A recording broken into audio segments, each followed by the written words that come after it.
Finally, ang ganda ng panahon mga mare, kaya lalabas tayo at maglalakad-lakad tayo kumwari-kumwarian lang yan guys.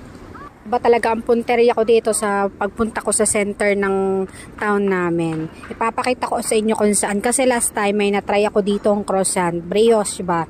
So ipapakita ko sa inyo kung saan. Oh, eto, ayan ang masarap na brioche na try ko. One of the best brioche croissant dito sa Italia na try ko. Ang dami ko na na-try na croissant, pero this one is the best talaga.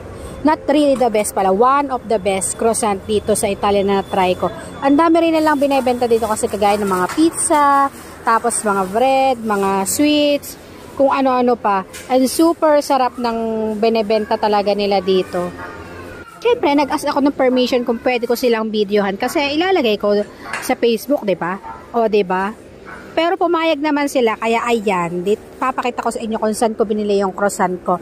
€2 lang siya, guys. Medyo